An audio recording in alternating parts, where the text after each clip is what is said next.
Last spring, the COVID-19 pandemic caused perhaps the worst job losses since the Great Depression.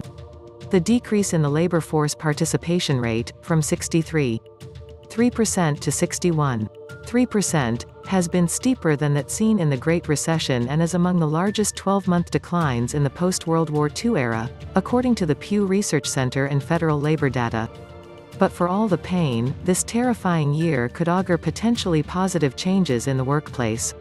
Pandemics change economies, a truth going back centuries. The post-COVID period may well see a transformative, long-lasting effect on employers. The shifting balance between employers and workers was evident before the pandemic, with wages for the first time in decades rising for lower-income laborers. While the unemployment rate is over 6% and the country had 8 million fewer positions in March than before the pandemic, there's still a growing shortage of workers and 7.4 million unfilled jobs. Some of this is due to demographic shifts caused by lower birth rates. U.S. population growth for ages between 16 and 64 has dropped from 20% in the 1980s to less than 5% in the last decade. Some conservatives blame the stimulus package and extended unemployment for workers for the current labor shortage. Others, such as former Obama chief economist Jason Furman, also blame wariness connected to the virus.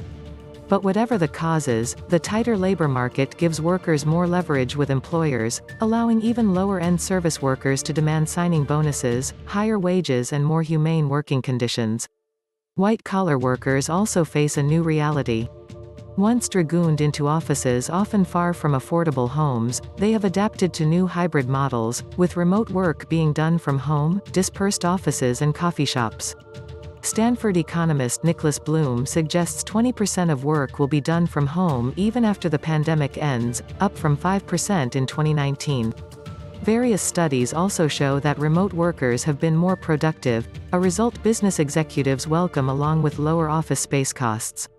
However, others, people at the top of the corporate ladder, leasing agents, owners of commercial office space, are already pushing people back to the cubicle. JPMorgan Chase's CEO Jamie Dimon thinks workers should go back to the office, but this may not be so appealing to workers who have finally ditched their long commutes.